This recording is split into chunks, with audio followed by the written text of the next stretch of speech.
Maybe you've heard that blogging can help you grow your coaching business, but you're just not sure where to start or how it actually works to get clients. If so, stay tuned. I'm going to be sharing everything you need to know about how to market your coaching business using a blog. Let's dive in.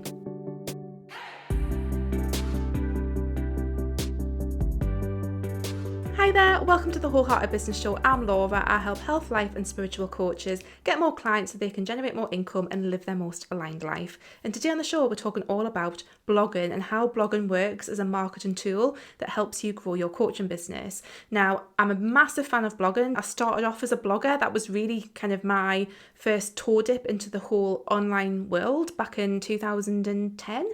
So a really, really long time ago. And the good news is blogging is still very relevant today, and in fact I think it's becoming more relevant.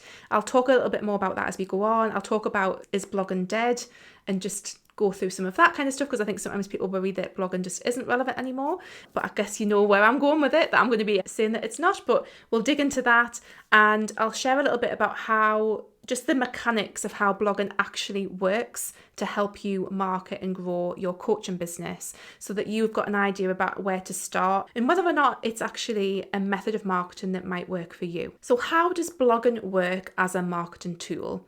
So just to kind of go right back to basics and explain what a blog is basically written content. I mean, it's not purely written content, but generally speaking, the bulk of it is written content that you share on your website. There are other platforms that you can use nowadays, like Medium and Substack. Those are a form of blog, but when I'm talking about blogging here, we're talking about the written content that you share on your website. So that's a blog, and blogging works to market your business because those blogs work primarily as attraction magnets. So they bring people to your website. Now, the primary way that we do that is we use search engine optimization. So what we do is we create blog posts and blog content that is going to be found when people search for certain topics, primarily in Google. And there's other elements to this as well that I'll dive into soon, but primarily on Google, so that when people find your blog post, they come to your website, and then there's a few different things that we can do once they come to your website that will help us market to them. But that's that's like the first stage of it, is that we want our blogs to bring people to our website so that we can interact with them. That's the first part of it. And like I say, this is not just about Google SEO. There's also Pinterest, which works very heavily with blogs, which I've done various different episodes of the show. I will link to some of those below around Pinterest. And that's another element that kind of connects with this as well. But also anywhere that you share your blog posts. So you can still share your blog posts on different social media platforms, in different networks and different groups and things like that. But ultimately, it's about sending people and traffic to your blog because you're giving them something interesting, useful, solve a problem, give them tips, whatever it is. There needs to be a reason why they want to read that blog post. And that's the first bit. And then the next bit is that once we've got them on your website, there's a few different things that we can do once they're there. So, a blog post can perform many different, very valuable marketing roles.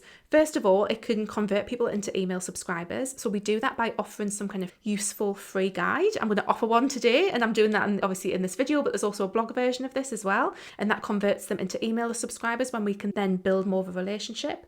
It also means that they're on our website where our services also exist, so they can just click over and view services. So that's another great thing. We can also build a connection and a relationship with them via our blog posts. So again, whether it's the same blog post that they land on that has attracted them in, but also on other blog posts. And again, I have full strategies for how I teach this, but we can build that relationship. And that's really, really important when it comes to coaching, really important, because people work with people that they know, like, and trust. And I know that's something that marketers trot out all the time, but it is true. And our blogs are extremely effective at doing that. Generally speaking, when people land on blog posts, they are hanging out on your website for a longer period of time than they are scrolling past you on social media, which again gives blogging a bit of an advantage. So it works in those multiple ways to help you get more clients. And really, in terms of the clients, it's about, getting them on your email list and building a relationship there, getting them to read through other blog posts, get to know you. You're demonstrating that you know about your shit, you know about your niche, about the things that you can help people with, that they've hopefully got the problems that you can help them solve or the aspirations that you can help them achieve. And it does all of those things in your blog. It kind of plays all of those different roles, which can be really Amazing. So is blogging dead? Obviously, I'm going to say no, but I think there was a bit of commentary that blogging is not worth doing, and I think that's couldn't be further from the truth. Yes, we've passed the golden age of blogging, just like we've passed the golden age of social media. I've talked about this recently, blogging kind of circa, 2011, 2012, 2010, when I kind of started out, bloggers were the original influencers. Like I was doing as a health blogger, as a health coach, I was doing the kind of stuff that influencers on Instagram are now doing as a blogger. Like we were the original influencers. So the golden age of blogging is over, and I hold my hands up with that. But the golden age of social media is also over. That doesn't mean that blogging is dead, and it still means that actually blogs can still serve some really helpful purposes. Now, when it comes to marketing your business, your coaching business, organically, you have a certain number of choices. And often when it comes to online organic marketing, we have social media. We've got platforms like Instagram, TikTok, Facebook, Threads now, LinkedIn. We've got social media. And then we have platforms that are more search-based, which are Pinterest and YouTube, which primarily work on a kind of search-based basis. Now, there's more and more crossovers, I'll be honest, there's more and more crossovers between those platforms and the way that they operate these days. And we're starting to see more search functionality being introduced into Instagram, for example, and TikTok. And, we're starting to see more of a kind of feed focus than some of the other ones. However, these are still external platforms. These are still platforms that you don't own and that you don't have any control over. So if you build a massive audience, a massive community on Instagram, and this has happened recently to someone in the online business space, and Instagram just says, you've violated our community guidelines, therefore we're shutting you down, you're fucked. Basically, if your entire business is built on Instagram and they decide to shut you down, you're going to get no joy from messaging Instagram to try and figure it out. You're knackered, basically. Whereas if you have your blog and if you've built up an email list as a result of your blog, and also, when you do build a blog, that's your intellectual property that you are building as well. Like you can repurpose that blogs into courses, into paid products, into all sorts of different things. That's your intellectual property. So there's a lot of reasons why in the current climate, when it comes to marketing, that blogging is a good place to put your effort. It's not the only place, but it can be a really, really good place. And my approach to blogging is to centralize that in my marketing. It's not to not do social media. It's not to not do Pinterest or YouTube, as you can probably guess. It is to centralized blogging, and I'll explain a bit more about that as we get onto it. So blogging is most certainly not dead. It can play a very, very important role in organic marketing for your business, and personally I think it's a fantastic foundation for anyone's business, certainly anyone's coaching business these days. So how do we get started with blog-based marketing? Now, it's obviously blogging is a whole topic in its own, and I think the best place to get started, I'm going to be sharing some resources if you do want to kind of take this further and investigate what this might look like for you. But the place to start is just to start writing. Now, there's a reason I'm saying this, that we're not going to look at SEO, we're not going to get into anything more complicated. We're just going to write, and we're going to write consistently and share consistently. You might want to plan some titles, some things that you want to talk about that are related to your niche. That's absolutely fine. But we're not going to worry about SEO. We're not going to worry about structuring the blog in really creative and usual ways. We're just going to write and we're going to publish, because that is the biggest barrier for anyone to get started with blogging, is to just write. So we're going to start off with that, with no bells and whistles, no boxes that we have to tick. We're just going to write, and we're going to hit publish, and we're going to do that on a consistent, regular basis. So whether that's once a week, once every 2 weeks, once a month, we're going to just start. We're going to just get on with it, and we're going to just start. And then we're going to layer some extra things in. So the things that I would layer in is a little bit of SEO keyword research. I would layer that in so that there's more chance of your content being found. I would layer in some more kind of detailed content planning. I would add that in, a little bit more strategy around some of the topics that you might talk about, which kind of comes into the SEO.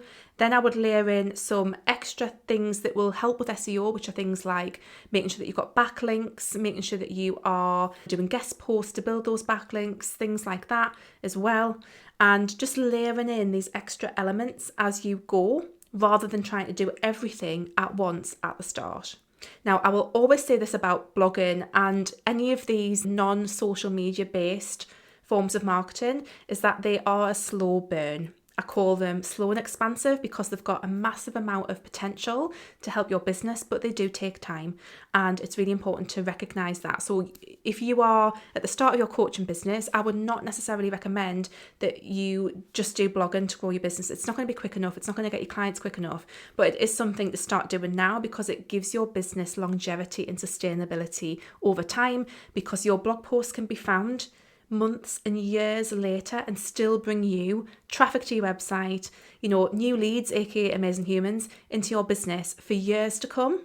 And so it's worth starting a blogging practice sooner rather than later, but not relying on it to bring you clients at the start. If you want some support in getting started with blogging, the great place to get started is with my blog post checklist. That's my free guide. I'll put the link in the description below, and that will help you just with a few things that you want to think about when it comes to tiny little tweaks that you can do to a blog post when you initially starting out, that will help it get found, that will help you improve your writing and your presentation and things like that. So do check out that free download. It's a really, really handy checklist that's going to help you get started.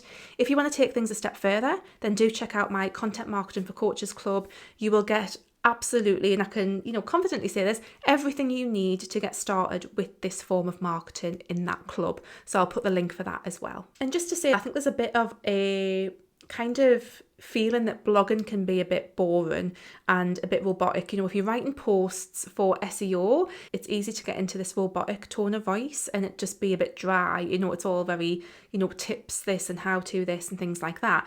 However, that's not the be all and end all of blogging, and certainly the way that I teach blogging is that we incorporate some other elements into our blogging strategy so that we're actually really creating that personal connection. And often what you will find is that the most popular blogs that actually help you connect with people are ones where you're sharing more personal stuff, really kind of taking us back to the old days of blogging. The old days of blogging was about people sharing what they had going on in their lives. It was almost like a diary kind of format. And I'm not necessarily suggesting that you do a diary format blog, but sharing some more personal stories and, letting the SEO go out the window occasionally is a really, really great thing. So if you're worried that blogging is kind of like very dry and very robotic and a little bit boring, it absolutely doesn't have to be. And then just like I said at the start of the show, blogging for me is, and I kind of see it as the sun in my marketing solar system. So blogging is the key thing. And I mean, obviously this show is a big part of how I market my business. It's the main part of how I market my business.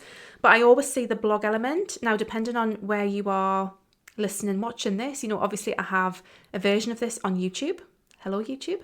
I have a version of this on the podcast. Hi, podcast guys. And then I also have a written version on the blog. Now, for me, the blog is the central piece that ties everything together.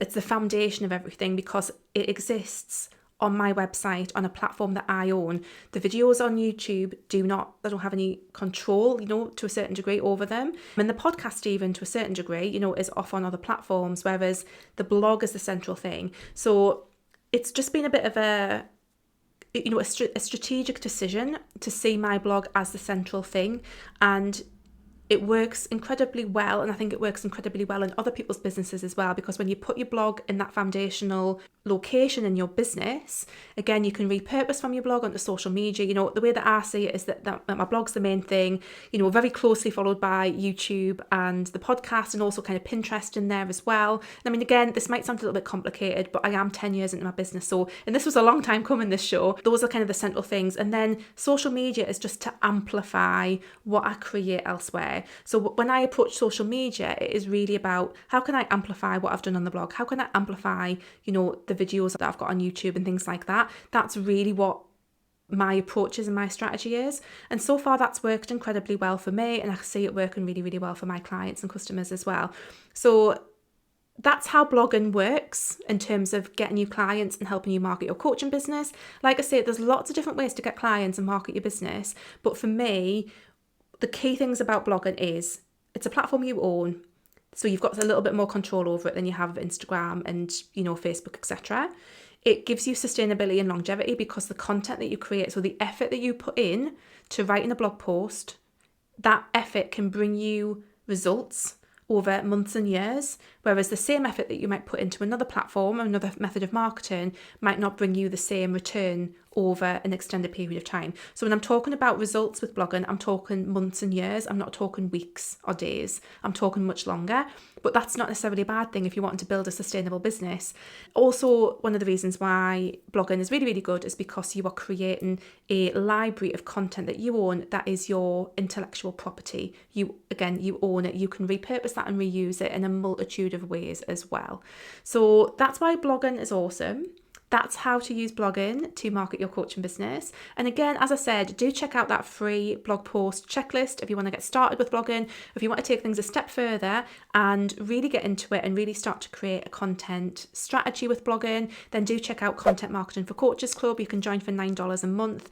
It is awesome. It's going to give you so much stuff that you need to get started and make it really simple and really doable for you as well. So I really hope that this has been helpful. Please let me know, as always, give me a thumbs up, leave me a comment below. Do you have a blog? Let me know. Give me a link to your blog below in the comments. That would be fantastic. If you've enjoyed this episode of the show, pop me a message on Instagram. I'm at Wholehearted Laura, the same on Threads.